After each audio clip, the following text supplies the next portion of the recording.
நேயர்களுக்கு அன்பு வணக்கம். மீண்டும் உங்களை சந்திப்பதில் மிகுந்த மகிழ்ச்சி. இன்றைக்கு நம்மிடையே ஃபாதர் ஜெகத்கேஸ்வர் அவர்கள் இணைந்திருக்கிறார். வாருங்கள் நேயர்களே, ஃபாதர்கிட்ட பேசலாம். வணக்கம் ஃபாதர். வணக்கம். வணக்கம் ஃபாதர். இன்னொரு மிக முக்கியமான அரசியல் நகர்வு, இந்த மணிப்பூரில் குடியரசுத் தலைவருடைய ஆட்சியை அமல்படுத்தி இருக்கிறாங்க. உங்களுடைய பார்வை ஃபாதர்? குடியரசு தலைவர் ஆட்சி அமலுக்கு கொண்டு வரப்பட்டிருப்பதனாலேயே அந்த பிரச்சனை தீரப்போவது இல்லை. மணிப்பூர் வந்து ரொம்ப ரொம்ப காம்ப்ளெக்ஸான ஒரு ஸ்டேட். அப்போது நீங்கள் மார்ச் 27, 2023 நினைக்கிறேன், ஒரு அறிவு போதாமை கொண்ட தலைமை நீதிபதியினுடைய ஒரு உத்தரவு. அதாவது ஒரு மாநிலத்தினுடைய வரலாற்று பின்புலம், சமூக இதெல்லாம் இல்லாமல் 4 வாரங்களுக்குள் மெய்த்தீன மக்களையும் நீங்கள் ஷெட்யூல்ட் ட்ரைப்ஸ் இதுக்குள்ளே கொண்டு வர்றதை பரிசீலித்து முடிக்கணும் அப்படிங்கிற நான் ஒரு உயர் நீதிமன்ற தலைமை நீதிபதி என்பதால் முட்டாள்தனமான என்கின்ற சொல்லை தவிர்க்கின்றேன். அறிவு போதாமை அப்படிங்கிற ஒரு சொல்லை பயன்படுத்துகிறார். ரொம்ப ரொம்ப அறிவு போதாமைன்னா, ஒரு சமூகத்தை ட்ரைபல்னு அறிவிக்கிறது வேற, ஷெட்யூல் ட்ரைப்னு அறிவிக்கிறது வேற. ஷெட்யூல் ட்ரைபுங்கிறது ஆர்டிகிள் 382 ஒரு வெயிட்டுக்குள்ளே வரும். அது அப்படி வந்தால் அதுக்கு சிறப்பு உரிமைகள் பல உண்டு. இடஒதுக்கீடுகள், நில உரிமைகள், இப்படி பல உரிமைகள் உள்ள ஒரு இதுதான் ஷெட்யூல் ட்ரைபுங்கிறது அது வேறு. மணிப்பூரை பொறுத்த வரைக்கும் 30க்கும் மேலான இனக்குழுக்கள் அங்கே இருக்கின்றன. ஆனால் முக்கியமாக இருப்பது மெய்த்தி இன மக்களும் பெங்கால் மன்னர்களால் வைணவர்களாக மாற்றப்பட்ட ட்ரைபல்ஸ், கூக்கி மற்றும் நாகா இன மக்கள். அவங்க வந்து கிறிஸ்தவர்களாக அதிகமாக மாற்றப்பட்டவர்கள்.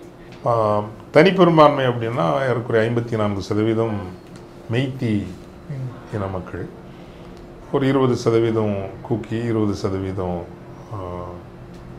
நாகா ட்ரைபல்ஸ், ஏனைய சிறு சிறு குழுக்கள்லாம் இருக்கிறாங்க. தேர்தல் சட்டப்பேரவைன்னு வரப்போ வந்து அதான் டிரன்னி பை த மெஜாரிட்டின்னு சொல்லுவோம் இல்லைங்களா. 60 தொகுதிகளில் 40 தொகுதி மெய்த்தி இன மக்கள், 10 தொகுதிகள் தான் இது. ஸோ இந்த சூழ்நிலையில் வந்து எல்லோரையும் உள்ளடக்குகிற ஒரு, இப்போ என்ன பண்ணுவாங்கன்னா, பிரசிடென்ட் ரூல் வந்து 6 மாதத்தில் எலெக்ஷன் வைப்பாங்க. எலெக்ஷன் வந்தாலும் இதே தானே வரும் இல்லைங்களா. ஆமாம். ஸோ ஜனநாயகம் என்பது பெரும்பான்மையினரின் சர்வாதிகாரமாக மாறுகின்ற போது ஒரு கட்டத்தில் பரஸ்பர நம்பிக்கை இல்லை என்றால் அது வன்முறைக்கும் தொடர். இதில் ஆர்எஸ்எஸ் பரிவாரத்தினுடைய ஒரு லெபார்டரி, அதுதான் இவ்வளோ பிரச்சனைக்கும் காரணம்.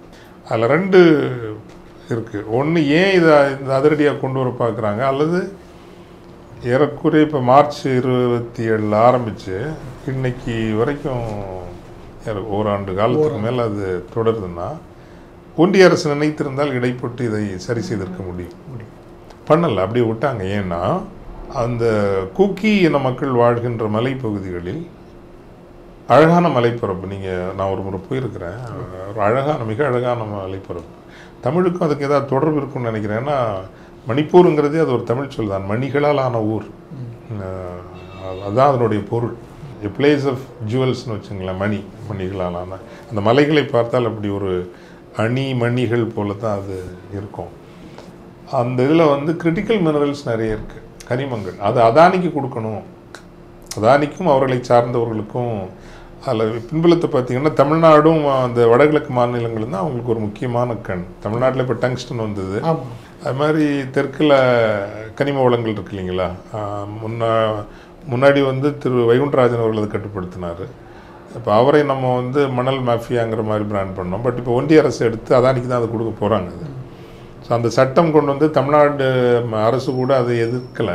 அந்த சட்டத்தை வந்து அணு உலைகள் சார்ந்த, அணு ஆற்றல் சார்ந்த கனிமங்கள் அப்படின்னு போட்டு ஒரு சில கனிமங்களை பட்டியலிட்டு அதற்கு புதுடில்லிக்காரங்களுக்கு மட்டும்தான் அதிகாரம் உண்டுங்கிற மாதிரி அதை கொண்டு வந்தாங்க. ஸோ அந்த ஆர்எஸ்எஸ் பரிவாரத்தினுடைய அல்லது மோடி அமித்ஷா பரிவாரத்தினுடைய இலக்கு என்பது மெய்த்தி இன மக்களையும் அங்கே உள்ள ஏற்கனவே அந்த ஃபாரஸ்ட் லாவை டைல்யூட் பண்ணி தான் வச்சுருந்தாங்க. அவங்களுக்கும் ட்ரைபல் ஸ்டேட் கொடுத்தாச்சுன்னா அவங்க லேண்ட் வாங்குறது, இந்த லேண்ட் ட்ரான்ஸ்ஃபர் வந்து வெரி வெரி ஈஸியாகும். அதானிக்கு அதை கொடுக்கணுங்கிற திட்டம் ஒன்று. 2, பொதுவில் வடகிழக்கு மாநிலங்களில் கிறிஸ்தவ சமூகத்துக்கு எங்களால் என்ன செய்ய முடியும் அப்படிங்கிற ஒரு எகத்தாளம் இருக்குல்ல, ஒழுங்கா இல்லைன்னா இதான் பண்ணுவோம். இன்றைக்கி 60-70,000 மக்கள் ஓராண்டு காலமாக உள்நாட்டு அகதிகளாக இருக்கிறார்கள். பதிவின்படியே 300க்கும் மேலானவர்கள் 251ன்னு சொல்கிறாங்க. பட் என்ன கேட்டால் பதிவின்படி ஒரு 300 பேர் இறந்துருக்காங்க. எவ்வளவு காயங்கள், எவ்வளவு வன்முறைகள், எவ்வளவு வீடுகள் அழிப்பு. ஸோ இது இது இது இது நினச்சிருந்தா இதை வந்து கட்டுப்படுத்தி இருக்க முடியும். பட் அது அப்படியே அதை பெஸ்டப் பண்ண விட்டுருக்காங்க. இதுக்குள்ளே வந்து இன்னும் வேறு துணை பிரச்சனைகள் உண்டு. இப்போ பர்மாவில் நடக்கக்கூடிய உள்நாட்டு பிரச்சனை, அங்கேருந்து நிறைய பேர் அகதிகளாக வராங்க. அவங்களுக்கும் இங்கே இருக்கிற பதிவுபடியே வந்து ஏறக்குறைய ஆயுதம் தாங்கிய குழுக்கள் 39 குழுக்கள் இருக்குது. இவ்வளோ ஒரு சிறிய மக்கள் தொகுப்பிற்குள் 39 ஆயுதம் தாங்கிய குழுக்கள் என்றால் போதைப்பொருள் கடத்தல், ஆயுதங்கள் கடத்தல், இது வந்து ஒரு பெரிய எக்கானமி. எலெக்ஷன் டைமில் இவங்க யாருக்காவது சப்போர்ட் பண்ணிடுறாங்க, பெரும் பணம் இன்வால்வ் ஆனது. It's very very complex problem தான். அந்த குடியரசுத் தலைவருடைய ஆட்சி அமல்படுத்தினது அங்கே எந்த விதமான தாக்கத்தை வராது. ஏன்னா அதில் நம்பிக்கை இல்லைல்ல. ஓகே, இப்போ அடுத்து நீங்கள் குடியரசுத் தலைவர் ஆட்சிங்கிறது ஒன்றிய ஆட்சி தான். ஒன்றிய ஆட்சி என்பது RSS ஆட்சி தான். எப்படி சிறுபான்மை மக்களுக்கு அதில் நம்பிக்கை வரும்? வராது.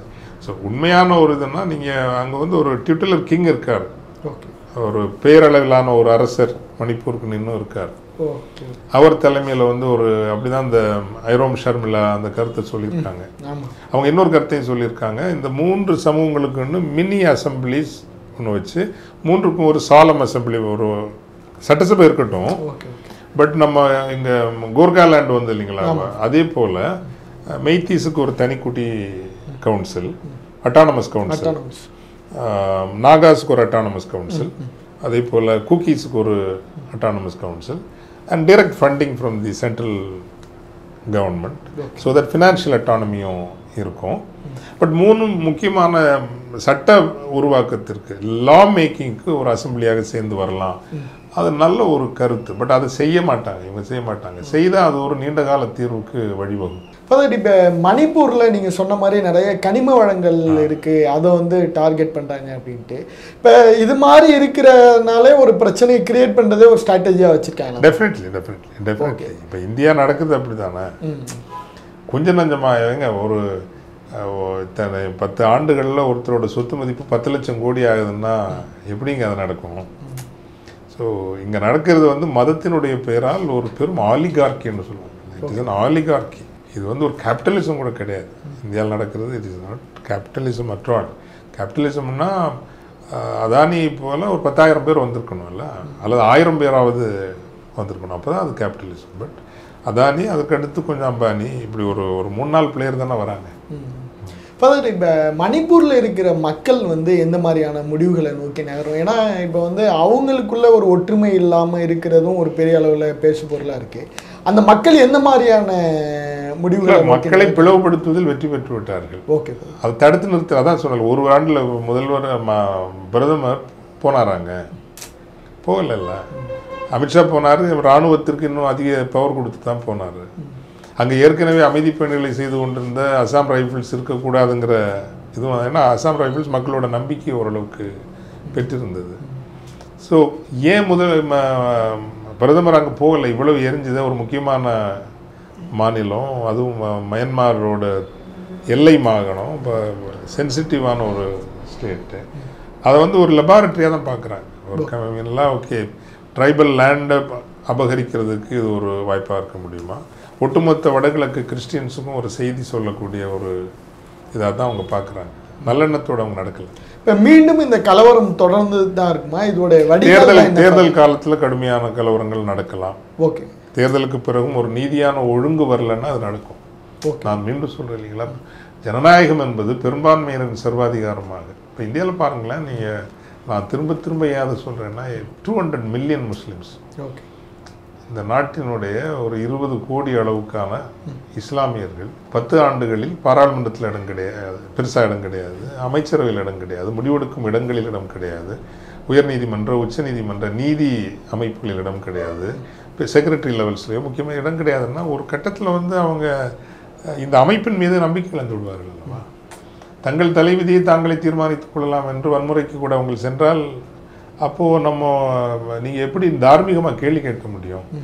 எல்லாரையும் உள்ளடக்கி போகிற ஒரு அதிகார ஒழுங்கு தானே நீடித்த நிலைத்த அமைதிக்கான வழியாக இருக்கும்.